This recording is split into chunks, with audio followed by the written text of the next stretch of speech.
Buenas noches. Gracias por asistir a este espacio de paz, de construcción de reconciliación entre hermanos. Colombia está dando este paso y todos los que están acá lo apoyamos.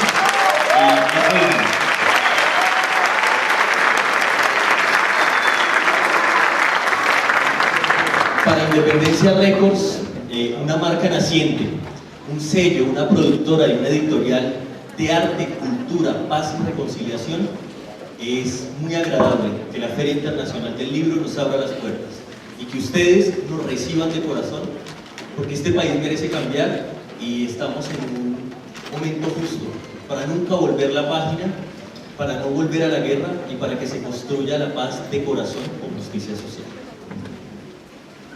El foro de hoy cuenta con 3 invitados muy importantes para el momento histórico del país, por su dedicación, por su lucha y por su entrega a la construcción de paz desde diferentes perspectivas.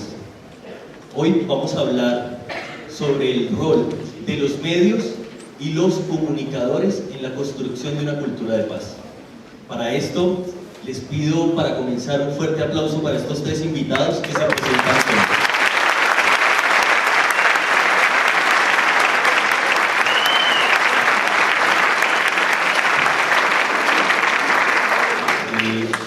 Sergio Cabrera, cineasta, realizador audiovisual colombiano,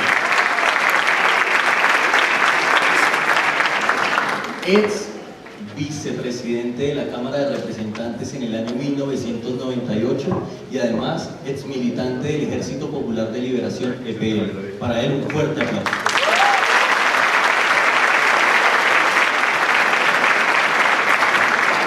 Tenemos otro invitado que genera en nosotros, los que asistimos a espacios culturales, grandes risas, risas que se resumen en una imagen. Tenemos a Vlado, un caricaturista y un columnista de amor y corazón.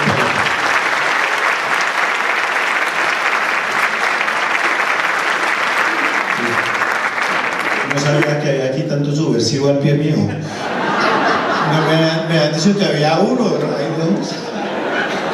Y por último, el subversivo invitado, como dice el maestro Vlado, tenemos como invitado especial en esta edición de la Filbo a Carlos Antonio Lozada. Él hace parte de esas FARC que decidió firmar un acuerdo de paz y permitirle a Colombia vivir una nueva época. Para él,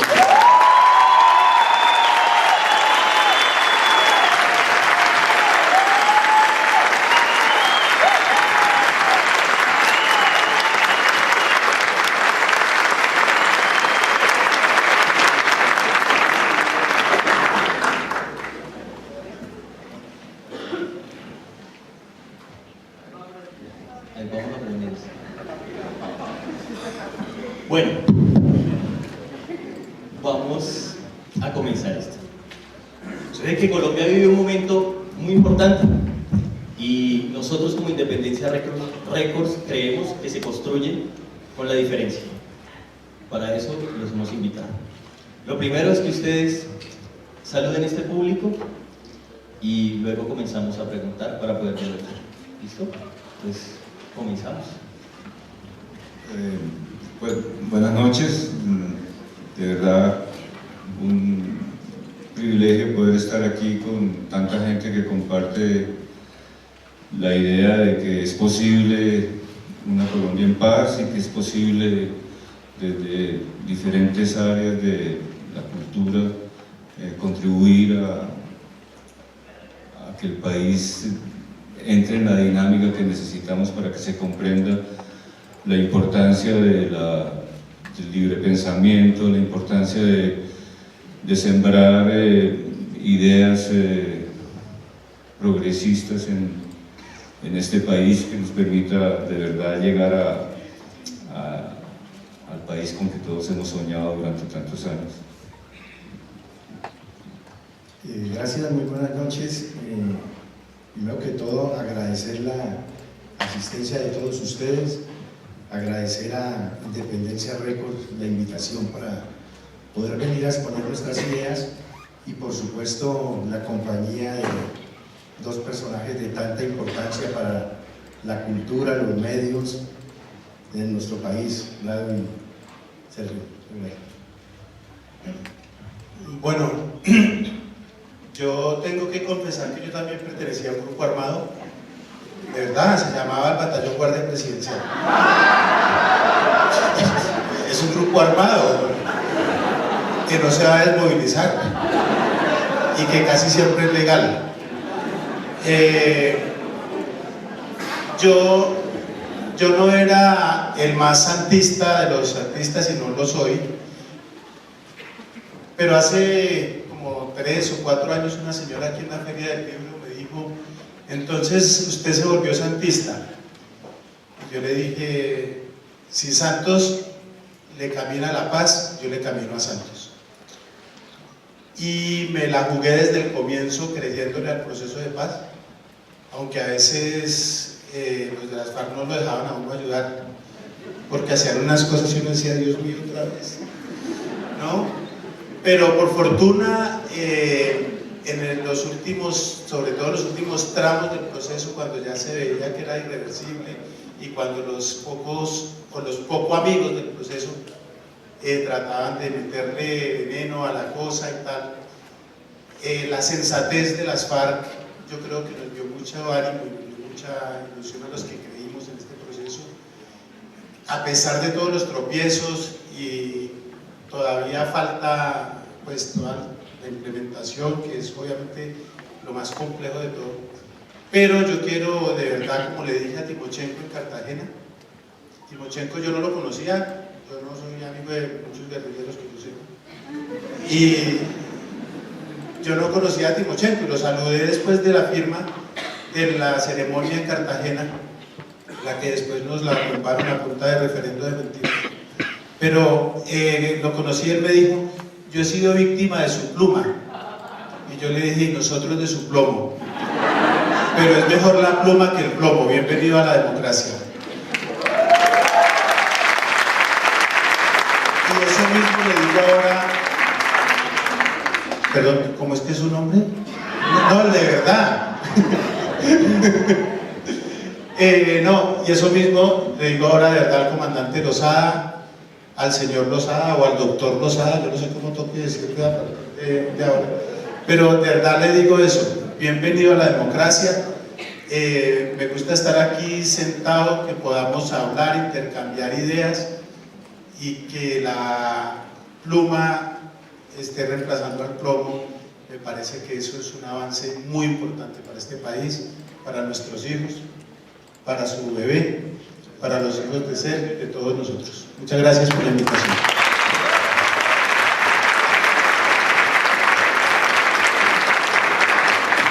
Bueno, y para cada uno de ustedes, y desde su experiencia particular, ¿cuál es el papel que deben jugar los medios de comunicación en la recta de la implementación de los acuerdos de paz?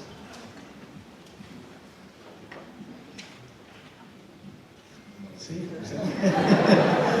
Bueno, libre albedrío, ¿no? pues indudablemente que los medios de comunicación en un país como Colombia, donde han jugado un papel tan protagónico en lo que ha sido el proceso histórico nuestro, en medio de conflictos sociales, económicos, políticos tan complejos, pues indudablemente que lo que uno desearía es que, así como en un momento determinado esos medios de comunicación se la jugaron para incentivar, digamos, en buena medida la confrontación, el conflicto, hoy en día esos medios se pongan al servicio de poder consolidar lo que es la esperanza más grande que pueda tener hoy en día el pueblo colombiano después de más de 200 años de tragedia, de conflictos internos. Todos nosotros sabemos que juegan un papel decisivo y determinante en la construcción de referentes que de una u otra manera guían el actuar y el accionar de la gente, de los sectores sociales, de los sectores políticos, Y por eso la apuesta que nosotros hemos hecho a partir de que tomamos la decisión de enrutarnos hacia la firma de un acuerdo de paz, que consideramos nosotros de alguna manera tiene que sentar las bases para poder desatar todo el proceso de transformaciones y de modificaciones estructurales largamente aplazadas en nuestro país.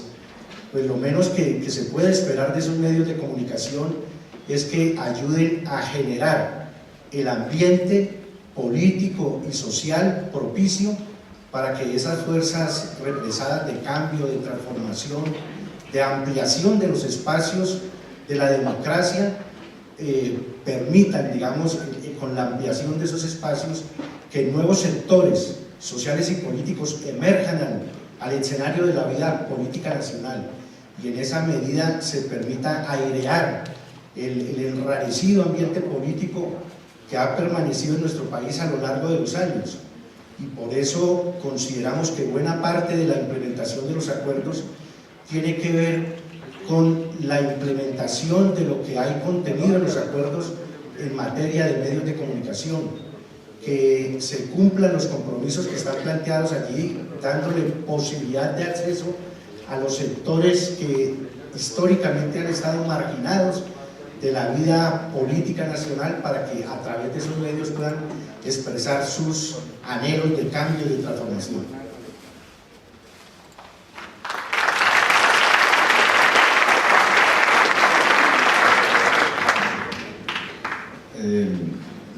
Totalmente de acuerdo. Totalmente de acuerdo. Yo podría agregar que esos medios de comunicación no van a empezar a apoyar el proceso de paz espontáneamente.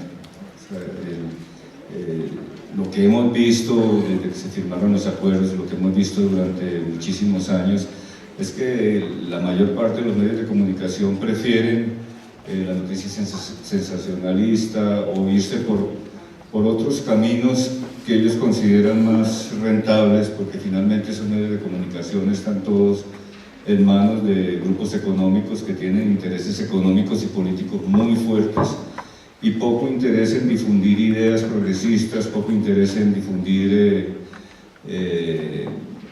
cambio, poco interés en ni siquiera las ideas liberales son bien vistas. O sea, no es fácil utilizar esos medios de comunicación masivos para propagar las ideas de uno. O sea, yo durante muchos años he tratado de utilizar las plataformas audiovisuales y los medios de comunicación masivos, la televisión, para tratar de sembrar semillitas en el cerebro de la gente. Digamos, yo ya habrán notado que soy una persona bastante tímida, pero utilizo el cine y la televisión como una forma de hablarle al oído a la gente, y yo me he dado cuenta que es posible, si uno se esfuerza, encontrar resquicios en esos grandes medios de comunicación. Puede uno, en los canales de televisión abierta y eso, muchas veces puede, bueno, no puede siempre encontrar los proyectos que quisiera, pero puede por lo menos decirle no a los que no quiere. O sea, yo creo que los directores de cine o de televisión tienen la capacidad de decir no a los proyectos que tienen un contenido nocivo o dañino para la sociedad, y pueden, por el contrario, buscar comunicar proyectos, buscar comunicar ideas y proponer proyectos que de alguna forma contribuyan a crear un ambiente propicio para la paz, específicamente en este momento. Yo creo que es una tarea de todas las personas que tenemos el privilegio de usar las plataformas de comunicación masiva para incitar y para promover ideas progresistas en los medios de comunicación.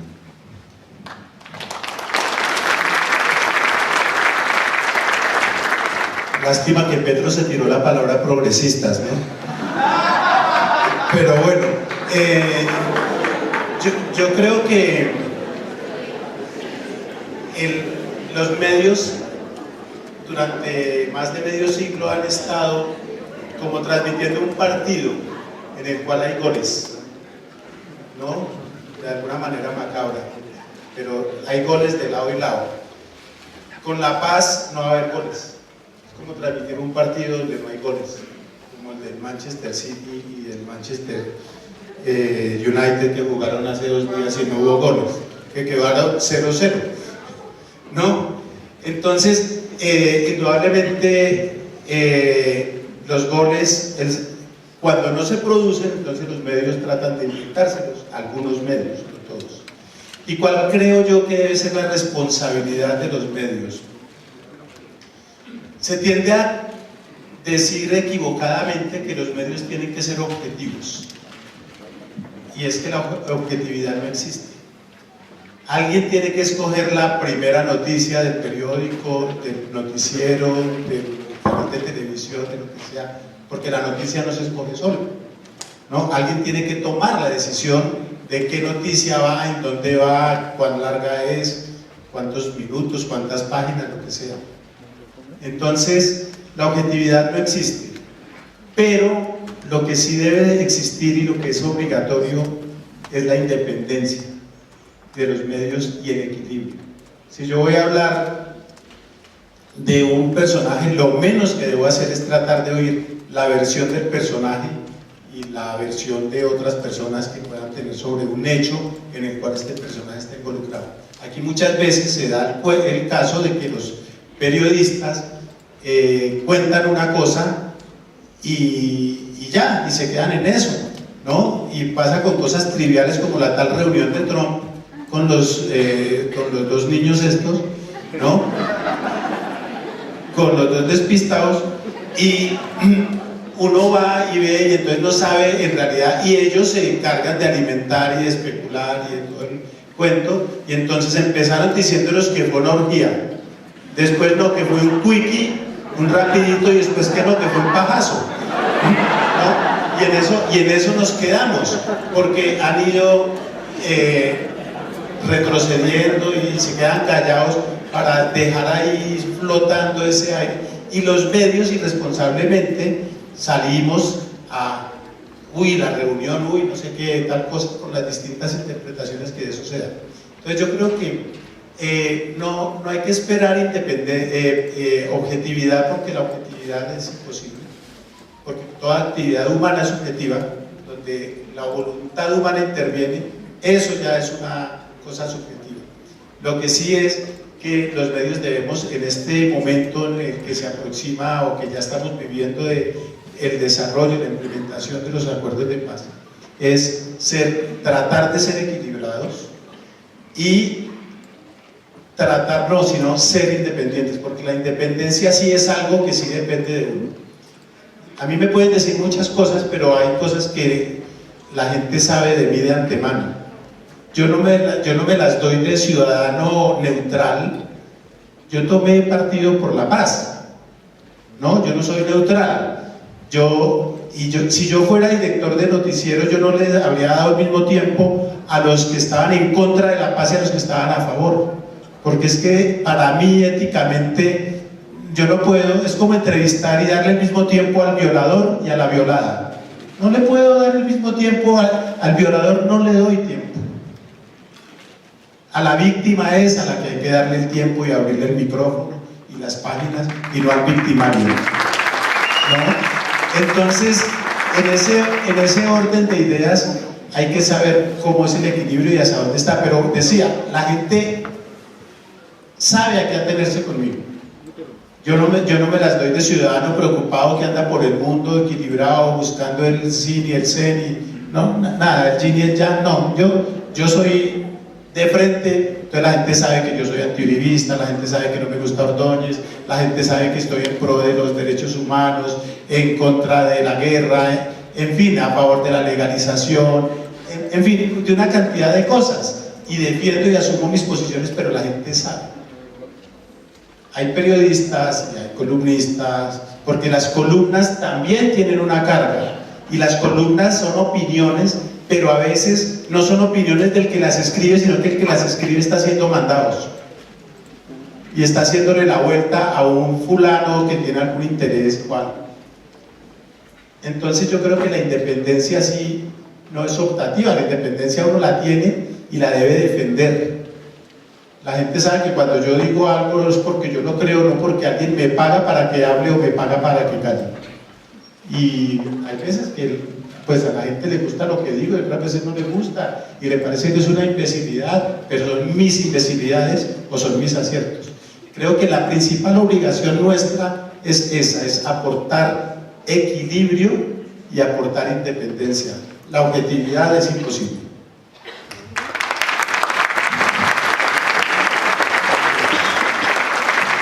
Para continuar, un anuncio, y es que este panel está siendo grabado y va a ser transmitido por canal institucional CITV el lunes a las 9:30 de la noche, para si quieren compartirlo con alguien más o si quieren repetir esta charla a través de canal institucional.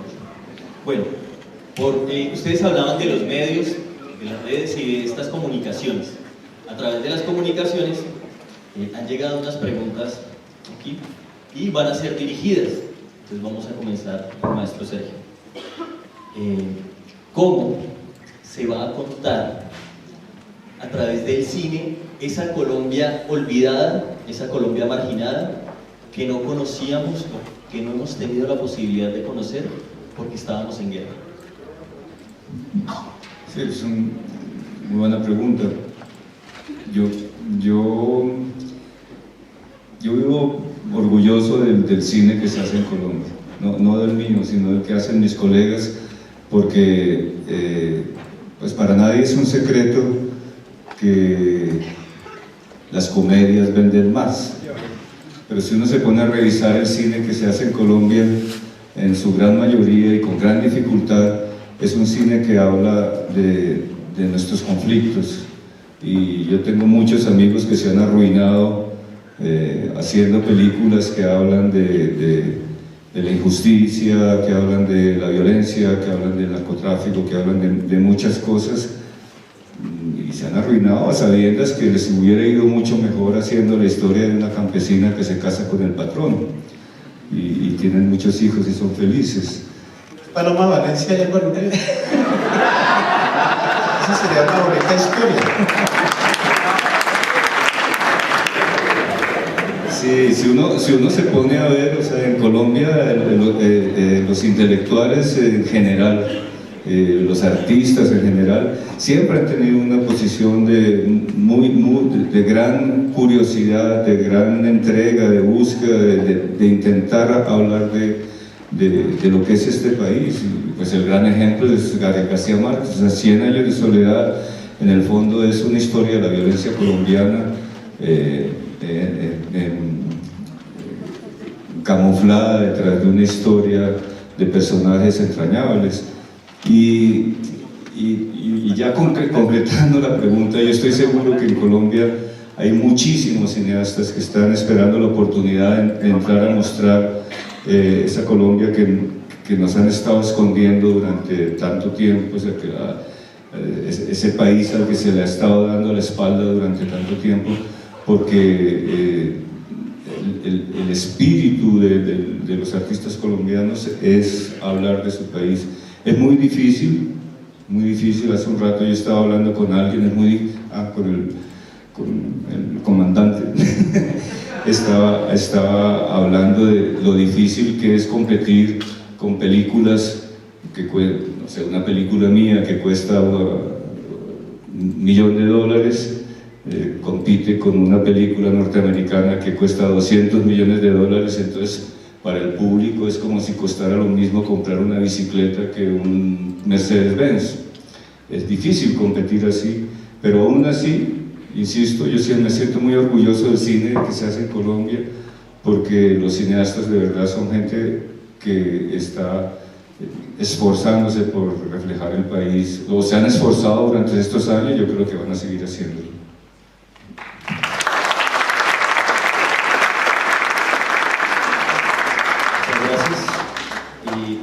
Carlos Antonio, nos pregunta, ¿qué está haciendo las FARC en este proceso de transición en términos comunicativos y a qué le apuesta? Bueno, para responder yo, lo primero que debo señalar es que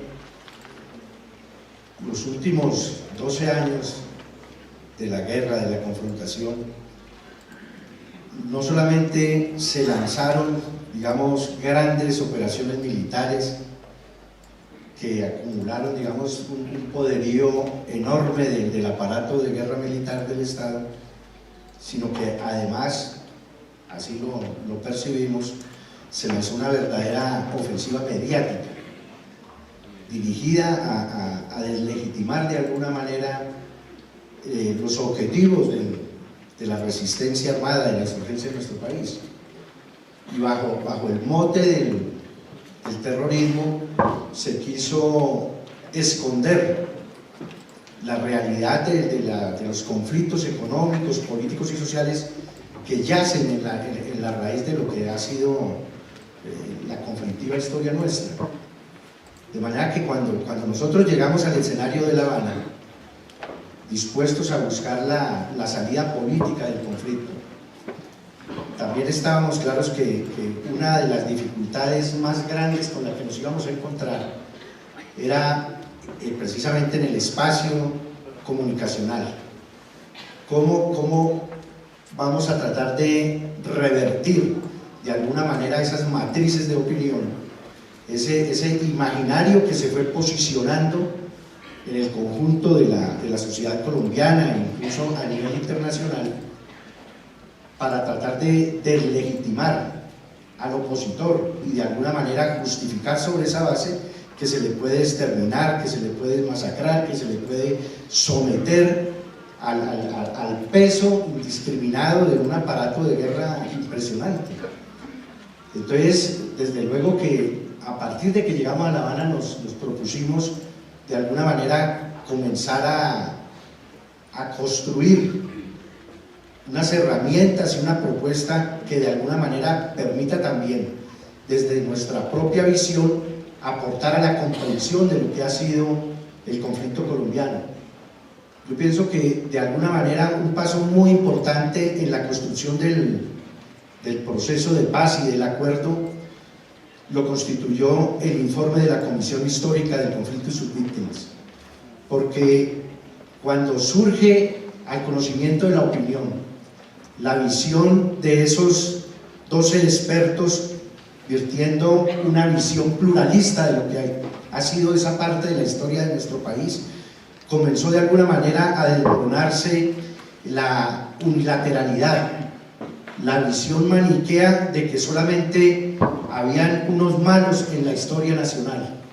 Y de alguna manera eso ha permitido que a partir de ese informe y de la propia discusión que se abrió a nivel nacional en torno al proceso de paz, pues hemos ido logrando nosotros también ir construyendo algunas herramientas comunicacionales. Nos dimos a la tarea de hacer una experiencia de aprendizaje práctico y sobre la marcha, a partir, digamos, de todos los recursos y los medios que, entre otras cosas, para nosotros eran muy novedosos. Nosotros salimos de una experiencia de aislamiento en la profundidad de la selva, privados de la posibilidad de conocer el desarrollo tecnológico, pero al mismo tiempo percibiendo lo que significaba todo ese aparato mediático en función de la propagandización de la confrontación. Y por eso entendimos que la lucha por la paz también pasa por la construcción de unos medios de comunicación y de unas propuestas comunicativas que comiencen a reflejar, más allá de creer que debemos armar un aparato de propaganda partidaria, y estamos apostando a generar unos medios de comunicación que de alguna manera tengan como lema fundamental generar una nueva cultura de paz, una nueva cultura de solución de los conflictos, porque finalmente nosotros entendemos que el acuerdo de paz no soluciona los conflictos de la sociedad colombiana. Es imposible que eso se logre. Toda sociedad necesariamente tiene que estar preñada de conflictos, porque al fin y al cabo esos conflictos son los que permiten y posibilitan el desarrollo. pero se trata así de encontrar medios, de encontrar posibilidades de solución de esos conflictos por una vía distinta a lo que ha sido hasta ahora la historia de nuestro país. Y en eso consideramos que los medios que podamos nosotros contribuir a que surjan en este nuevo escenario de la vida nacional, pues indiscutiblemente es un aporte que estamos haciendo a la paz, como es también un aporte el hecho de que estemos formando combatientes que han comenzado a cambiar sus armas por las cámaras y los micrófonos. ¿Cómo la caricatura incide en la formación de conciencia y motiva transformaciones culturales y sociales? Voy a decir por ahí, siguiente pregunta, amigo. Póngame esta. No, yo creo que el problema es que las caricaturas no son tan influyentes como quisiéramos los caricaturistas, pero no son tan triviales como quisieran los afectados, los protagonistas de las caricaturas. En una cosa que yo no sé si llamar vanidad o descaro, tal, a mí una vez un exalcalde de Bogotá me hizo un reclamo porque yo publiqué un libro y en ese libro no había ninguna caricatura de él, de su administración. Entonces me hizo el reclamo y ahí quedó patente, quedó retratado cómo toman ellos eso, ¿no? Porque para ellos una caricatura en semana pues es media página en semana, yo no sé cuánto cuesta una vez en semana, yo creo que cuesta una platica, y una caricatura pues es publicidad gratis, o una caricatura en El Tiempo, o en cualquier medio de circulación masiva. No voy a decir el nombre del alcalde de esa ocasión, pero está repitiendo alcaldía. Pero esa vanidad, no, yo por razones de seguridad y de respeto, pero esa vanidad de los personajes se ve retratada. Ellos a uno no les reclaman cuando uno les pinta, entonces uno pone que el señor dijo tal cosa y de pronto uno se lo encuentra en alguna revista, salí muy gordo, no decir no, yo soy honrado, yo soy, no, salí gordo, es lo que les preocupa, o me pintaste muy narizona, o cualquier cosa de esas, ¿no?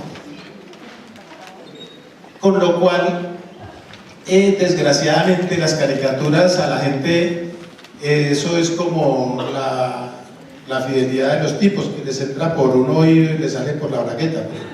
Entonces, las caricaturas a la gente le entran por un ojo y le salen por el otro, porque la verdad es que la gente les parece impacto, que causan impacto y tal, pero las caricaturas no tumban presidentes, no tumban ministros, no, solas no pueden hacer nada. Uno puede denunciar, puede patalear, puede gritar. Yo he hecho cientos de caricaturas contra el abuso infantil, contra los recursos, contra pues, el ataque a los recursos naturales, como los que se han dado a lo largo de los años cuando bombardean un oleoducto, contra la minería, contra la corrupción, contra la violencia, y sigue, y sigue, y sigue, ¿no? Porque eso no, desgraciadamente, la gente se lo toma así, y los políticos se lo toman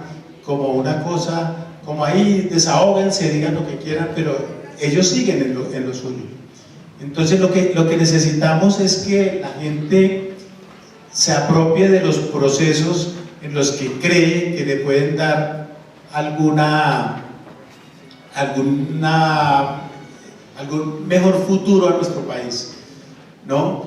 Cuando la gente habla de la corrupción, la gente habla de la corrupción de los grandes políticos y de los grandes empresarios y tal, pero es la misma gente que va y compra películas piratas, ¿no? Y entonces dicen, uy, es que corruptos y no sé qué, y compran películas piratas, y bajan software ilegal de internet, y bajan canciones. Eso es corrupción, ahí empieza. Y si los hijos crecen viendo que el papá hace eso y que los hermanos mayores hacen eso, para ellos, va creciendo, ya después no va a ser una película, sino que va a ser otra cosa y otra cosa y otra cosa. Entonces, si no creamos conciencia y no cambiamos el chip, ¿no? Si estos señores son capaces después de medio siglo de cambiar el chip y de entender que a punta de plomo no se pudo hacer el cambio y le apuestan a hacerlo por la vía democrática, todos tenemos que apropiarnos de ese cambio de chip.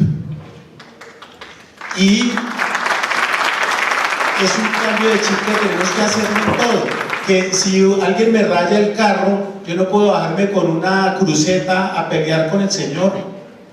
Hay que llamar a la policía y que sea lo que diga la ley, no a coger a cruceta o a varillazos o a tiros, porque pues por ahí no es la cosa. Y así en cada acto de la vida tenemos que cambiar el chip. Entonces la caricatura, porque además uno con las caricaturas uno puede exagerar, el caricaturista puede exagerar, pero no puede inventar. Si el señor Nule se robó 100 millones, ya da igual si fueron 100 o fueron 1000 millones, ya es ladrón. O si fueron 10 millones con un contrato ilegal.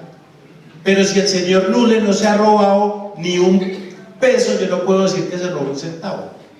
¿Sí? Entonces, hay una responsabilidad de parte nuestra para que la gente vea de pronto cosas que no se ven tan fácilmente y uno le hace caer en cuenta a la gente de que el señor sí es un ladrón. Pero si el señor no se ha robado nada ni está, uno no puede salir a decir cosas de esas.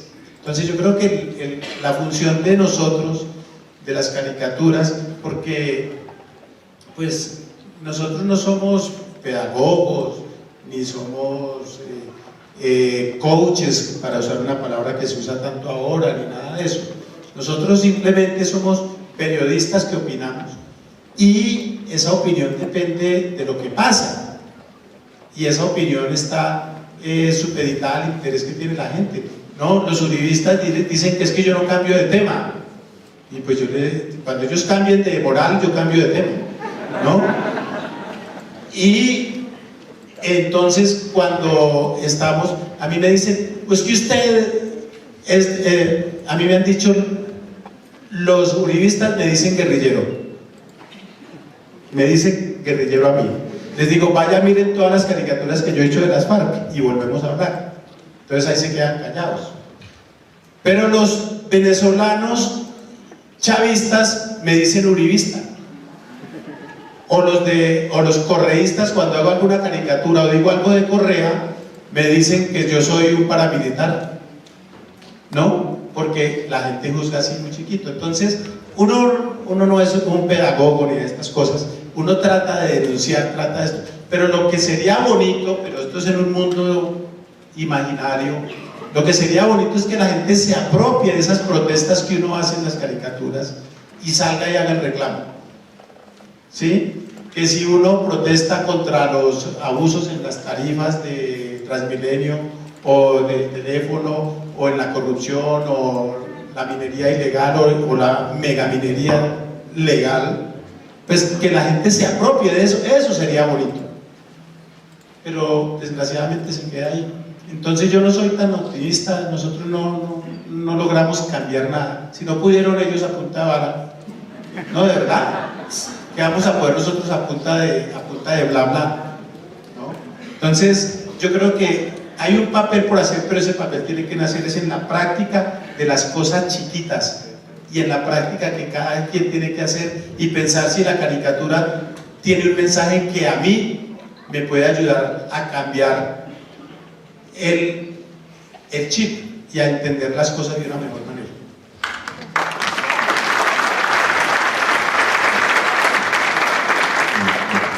Lado lo acaba de decir y es que de una u otra forma nos encasillan o los encasillan a ustedes en X o Y parte. Bueno, a Carlos Antonio pues en las partes. Pero, sí, ¿no? Tan raro. Pero al maestro Sergio, maestro Oblado, de una u otra forma la gente intenta dejarlos en un punto quieto. ¿Sí? Ustedes son de esto y no son de esto o lo otro.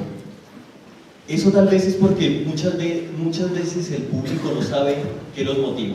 Y esta es la pregunta.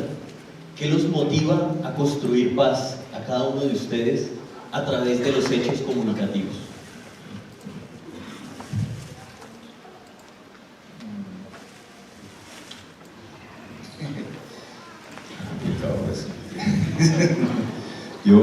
Yo realmente siento internamente la necesidad de vivir en un país en paz. O sea, yo no, a pesar de que en algunos momentos de mi vida he pensado que a través de las armas se podían cambiar cosas, con los años me he dado cuenta que lo más importante es cambiar la mentalidad de la gente, cambiar el espíritu de la gente, y para eso es necesario un país en paz. No veo otro camino diferente a ese, y desafortunadamente pues la paz no es negocio, siempre ha sido mucho más negocio la guerra que la paz, y quizá por eso encontré que a través del arte se podía trabajar para inspirar a la gente en la necesidad de ser pacíficos. Yo tengo una película, por ejemplo, Golpe de Estado, que se trata sobre eso. La paz es posible, o sea, vivir en un país que tenga reglas claras, que tenga horizontes claros, tener sueños comunes, es el único camino que puede llevar a un país en paz, y yo quiero un país en paz. Esa película, por ejemplo, mostraba que un pequeño sueño, que no sé, que algunos tal vez lo han visto, el pequeño sueño de ver un partido de fútbol por televisión permitía una pequeña paz. Una gran paz necesita un gran sueño, y construir ese gran sueño es una tarea de todos los colombianos, pues, para nuestro país. Y la herramienta que yo tengo para contribuir a construir ese sueño, pues es el arte. Y yo hago una gran diferencia entre el arte y la cultura. O sea, la cultura es una cosa, pero el arte es otra cosa. El arte es una herramienta que permite educar las emociones de la gente. Yo quiero un país en paz donde las emociones de la gente sean positivas, y donde la posibilidad de ser perverso, de ser malvado, sean imaginarias. O sea, porque es verdad, cuando uno ve una película puede sentir deseos de que ganen los malos, o pueden no importarle que maten a los vaqueros o a los indios, pero construir esas emociones, ser capaz de crear las condiciones para que un país esté en paz, es un trabajo que desde la cultura tiene grandes posibilidades. Yo sueño con un país en paz donde ya la posibilidad de expresar no sea únicamente construir paz, sino empezar a escudriñar en todos los sentimientos de los seres humanos.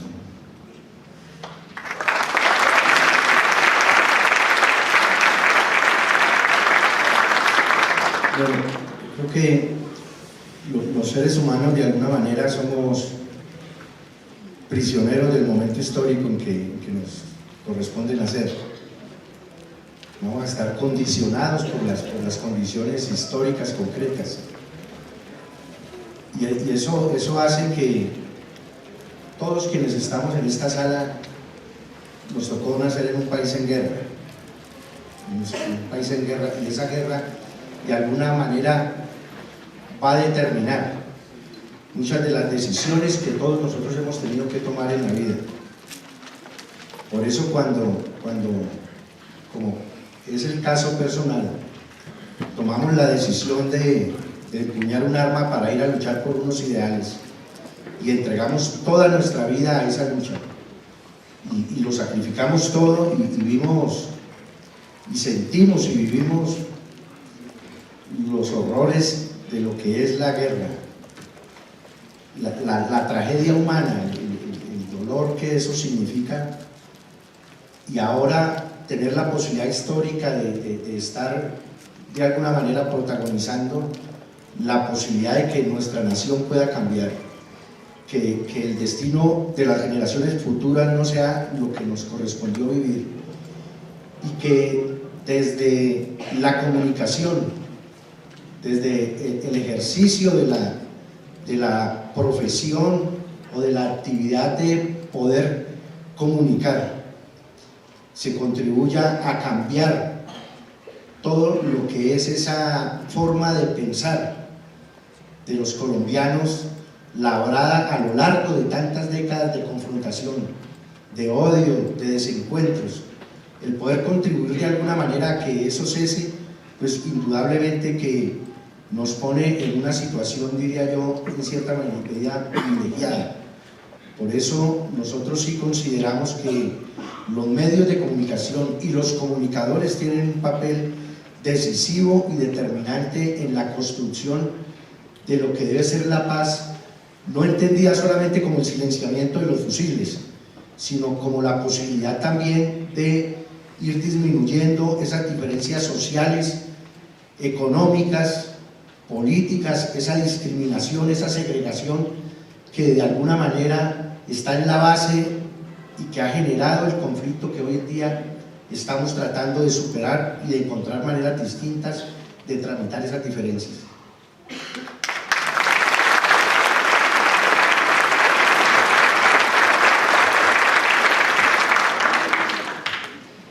Bueno, yo pues creo que una de las principales razones por las que uno aspira a un país en paz es para cambiar de tema, porque es que ya estoy mamá, uno ya no sabe qué caricatura volver a hacer cuando hay un atentado, cuando hay unos muertos, cuando hay unos niños que se quedaron huérfanos o que son víctimas directas de la guerra.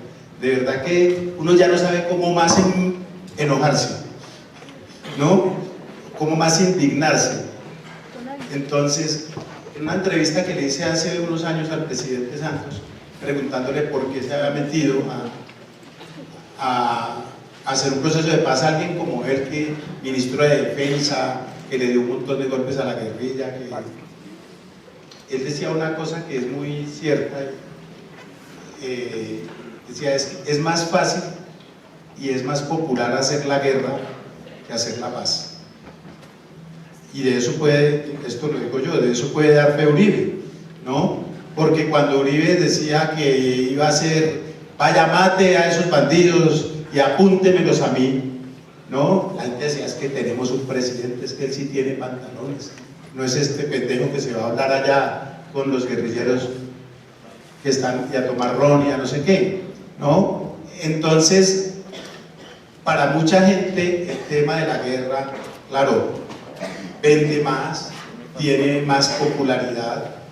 La gente en este país, en esta sociedad machista, que no es solamente la colombiana, sino latinoamericana, necesitan, sí, tener un varón, alguien que tenga los pantalones, no, la represión y todo. A la gente no le molesta, como lo decía yo hace poquito, el populismo, les molesta es el populismo de izquierda, el populismo de derecha les parece la verdadera. Alguien más populista que Álvaro Uribe no hay, pero como era de derecha, no, entonces el populismo del otro lado no, y pasa lo mismo con las dictaduras. No juzgaron a la dictadura de Pinochet con el mismo rasero que han juzgado a la dictadura cubana, ¿no? La dictadura cubana les parece deleznable, pero la dictadura chilena les parecía necesaria, ¿no? Y así, si Fidel, en lugar de haber sido un guerrillero, hubiera sido un general, ¿no? La gente se lo habría aguantado tranquilamente. ¿Cuánto tiempo se aguantaron las dictaduras de Haití? ¿Y qué pasó? Nada, el señor se murió de bien. Y después el hijo ya lo tumbaron a Nené Doc, pero porque eran dictaduras de derecha. Entonces aquí, y además que la derecha conlleva principios religiosos, ¿no? Cosas en nombre de Dios, y cosas en nombre de las instituciones y tal, igual matan. Y para no hablar de todas las dictaduras que tuvimos en América Latina. Entonces, yo creo que la paz es una obligación moral que uno tiene, es un deber. Entonces yo creo que la pregunta no es ¿por qué ustedes quieren comprometerse con la paz? La pregunta sería más bien ¿por qué no? La paz es lo natural, la paz es lo que se nos debería dar silvestre. No tendríamos, es que lo más absurdo de este país es que hay que darle justificaciones a la paz y no a la guerra. Y eso carece de sentido, ¿no? ¿Por qué hay que matar a otros? ¿Por qué hay que bombardear? ¿Por qué es obligatorio el servicio militar? ¿Por qué gastamos tanta plata de educación, de salud o de infraestructura en armas? ¿No? ¿Por qué? Esa sería la pregunta. No, yo creo que lo que nos tenemos que preguntar es ¿por qué hemos insistido durante 200 años en darnos en la jeta unos con otros? Porque es que los cristianos y los musulmanes, uno dice, bueno, es que creen en no sé qué tal, se supone que creen en el mismo Dios, pero a los unos les dice una cosa y a los otros otra, ¿no? Pero es que aquí somos los mismos, no es un problema de raza como ocurrió en la vieja Yugoslavia, ni es un problema de tribus como ocurrió en muchos países de África, ni es el terrorismo islámico que hay en Europa. Somos los mismos, los hijos de los policías y los de los guerrilleros son los mismos. Y los señores de las FARC están regresando a una sociedad donde hay muchos que se las dan de ser ciudadanos de bien. Dicen, no, es que estos señores van a venir y nosotros ¿qué vamos a hacer los ciudadanos de bien? Pero resulta que los ciudadanos de bien, para decirlo en términos bien básicos, hay algunos que trabajan, que pagan impuestos y no sé qué, pero ciudadanos de bien eran los NULE, ciudadanos de bien eran los de Interbolsa, ciudadanos de bien, es decir, todo lo que no es guerrillero somos ciudadanos de bien. Pues no, porque están también los carteristas de Transmilenio, están los violadores de niños, están los que estafan a la gente con las pirámides, hay una cantidad de gente que está poniendo su granito de arena a la confrontación que tenemos en este país, que se da por medio de la explotación y se da por medio de un montón de cosas. Pero yo creo que para retomarla, ¿no? Fontana Rosa, el caricaturista argentino que murió hace 10 años, alguna vez le hice una entrevista y le dije yo, ¿por qué ser caricaturista? ¿Por qué usted se toma este trabajo tan en serio? Y decía yo, porque yo quiero cambiar las cosas. Primero quiero cambiar el carro, después quiero cambiar de casa, ¿no? Pero la plata no da para tanto, pero yo creo que ¿por qué uno tiene que persistir en la paz? Porque este es un país que se la merece, este es un país lindo, se lo han robado 1.000.000 de veces y todavía queda país. Es un país de gente berraca, es un país de gente que no se reduce, sino que se crece ante las adversidades, y que hay que apostarle a la paz, porque al apostarle a la paz, a que estos señores dejen las armas y se dediquen a la política, nos vamos a dar cuenta de que estos señores no eran el principal problema de este país.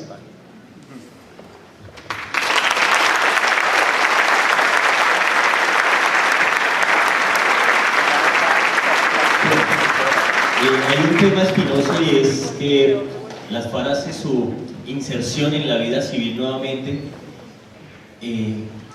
bueno, un año exactamente antes de unas elecciones presidenciales. ¿Cuál creen ustedes que es el reto y el papel de los medios de comunicación y de los comunicadores en la consolidación de un país en paz?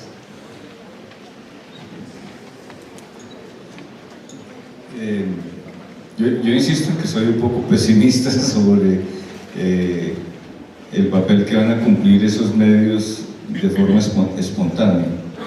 Insisto en que depende de los que de verdad creemos en la paz, de los que de verdad creemos en el cambio,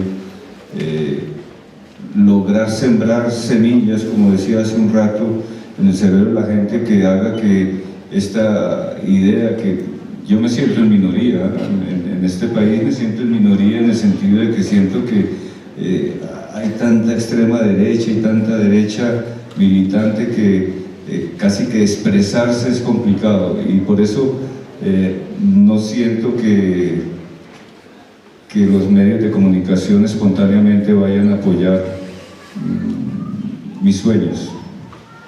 Creo que individualmente y colectivamente tenemos que unirnos las personas que de verdad creemos en los procesos que conduzcan a la paz y trabajar juntos, construir cultura, construir arte, construir herramientas que permitan construir esa paz.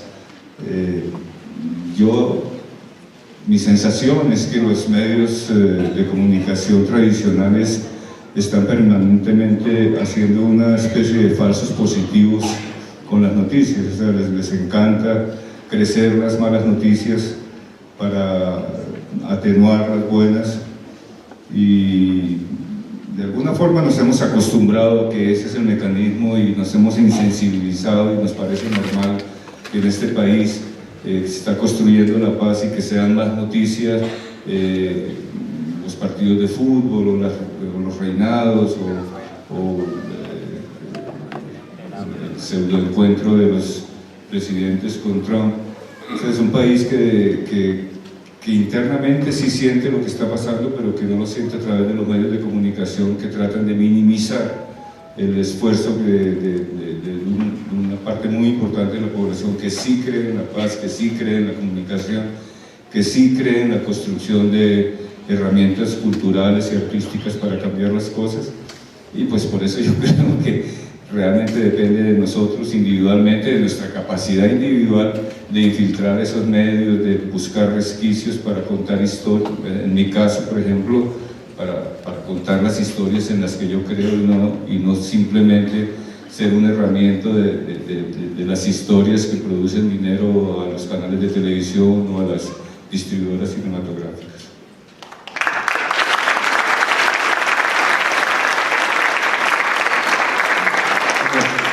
Por supuesto que el papel de los medios y la propiedad de los medios no estuvo exenta de discusión en el acuerdo de paz, en la construcción de ese acuerdo. Por eso es importante para poder hacernos una idea del papel que puedan jugar esos medios en la etapa de la implementación, y específicamente de la implementación de los acuerdos en medio de una coyuntura electoral. Pues no se puede, digamos, pensar en dar una respuesta sin enmarcarla dentro de ese contexto de la realidad colombiana, y es la concentración de los medios de comunicación en muy pocas manos, lo que hace que esa independencia no se pueda dar, porque indiscutiblemente que obedece también a unos intereses, y por lo tanto uno dice que ante esa coyuntura histórica tan importante y tan compleja que estamos viviendo, pues lo menos que se les puede pedir es mucha responsabilidad, que por una vez, por lo menos por una vez en la historia nacional, se coloquen los intereses de la nación, los intereses del conjunto de los colombianos sin distingos de ningún tipo, frente a los intereses particulares del grupo, de los monopolios, para que por lo menos podamos seguir tramitando nuestras diferencias por las vías civilizadas, sin necesidad de recurrir a la violencia como ha sido hasta ahora. Esa es la responsabilidad histórica que tienen los medios en este momento, y sobre todo los dueños de los grandes medios. Y lo mismo pasa con las columnas del Tiempo. Lo que yo escribo es lo que sale. No, nadie me dice, ¿y por qué habla así de fulano? ¿Y por qué habla así de sultano? ¿Por qué? ¿No? Entonces yo creo que cuando uno tiene esa posibilidad, eso es una libertad que uno tiene, pero es una responsabilidad que uno tiene. Y esa responsabilidad a mí me dice que después de medio siglo de plomo, tenemos que darle una oportunidad a la guerra, a la paz, perdón, al final de la guerra. Estamos tan atravesados por la guerra, ¿no? Pero después de tantos años de guerra tenemos que darle una posibilidad al final de ese conflicto. Y no va a ser perfecto y no va a ser fácil. Porque es que, tengo que volver a decir, ustedes van a llegar a un país donde hay mucha gente buena, donde hay gente que va a discutir con ustedes y ustedes ya se tienen que defender con la palabra, donde les van a atracar algún día en una calle, donde les van a robar el celular, ¿no? Donde les van a arrebatar el maletín y esas cosas. No a ustedes, a los comandantes, no, como no les pasa a los dueños de las empresas o de los periódicos, a ellos tampoco los atracan, ¿no? Pero a los ciudadanos corrientes y los que andamos por la calle corremos el riesgo de que nos arrebaten el celular o de que nos saquen un cuchillo y nos asalten. Pero la responsabilidad que yo creo que nosotros tenemos que asumir es la de que a ellos, a los señores que vienen de la guerra, a los que decidieron de poner las armas, no se los discrimine, no se los aparte, no se les hagan reclamos por esa condición, porque ya están metidos en este juego, ¿no? Ya dejaron de ser el adversario, el guerrillero, el combatiente, para ser ciudadanos. Y yo creo que lo que tenemos que hacer los que estamos en este lado de los medios, los que producimos el contenido, es hacer todo lo que esté a nuestro alcance para que ellos tengan las oportunidades que tiene el resto de los ciudadanos. Creo que esa es nuestra responsabilidad, yo creo que esa es el mayor compromiso que nosotros debemos asumir. No caer en el pesimismo también, porque caer en el pesimismo es fácil y decir, no, esto se jodió, no, esto con cualquier cosa que falle, no, es que esto ya se lo llevó el diablo, no. Empoderarlos para que se enfrenten a porque es que no es tan fácil ser ciudadano, no es tan fácil vivir en un monstruo de ciudad, sin empleo, levantando hijos, pagando matrículas de colegio, de universidad, no es tan fácil. Pero creo que es importantísimo que nosotros, los que estamos en los medios, rodeemos a los que están integrándose a la democracia, a los que están integrándose a la sociedad. Y para eso, y eso se hace con el lenguaje, con los señalamientos, con las suspicacias que a veces uno ve en los medios, ¿no? Que todo se toma con beneficio de inventario. Y voy a decir una cosa de la semana pasada que me pareció estúpida, y es que algún periodista puso en redes sociales una foto de Santrich volando en primera clase y diciéndole bienvenido a la oligarquía, creo que decía. Y yo, qué estupidez, si el argumento es que el señor vuela en business class, es porque no tenemos argumentos. Así como no esperamos que ellos salgan a hablar de es que malditos oligarcas, no sé qué, pues tampoco podemos decirles a ellos, nuevos ricos, o yo no sé cómo, qué se pretende con esas cosas, ¿no? Caerle a Petro que porque tenía unos zapatos Ferragamo, ¿a quién carajo le importa? ¿No? Petro sin esos zapatos hizo cosas peores, ¿no? Entonces, si estos zapatos les sirven para que camine mejor y meta menos la pata para no ensuciarlos, pues ojalá. Pero ese no es el argumento, no puede ser el argumento. Así como no puede ser el argumento que un empresario ande en Mercedes-Benz. Claro, si por andar en Mercedes-Benz no le paga el sueldo a sus empleados o se robó la plata de Interbolsa, pues eso es otro paseo. Porque, como se lo dije una vez en una carta abierta a Petro, y ahí tenemos que ayudarles a ellos y ayudarnos todos. El objetivo de una revolución no es que haya menos ricos, el objetivo es que haya menos pobres.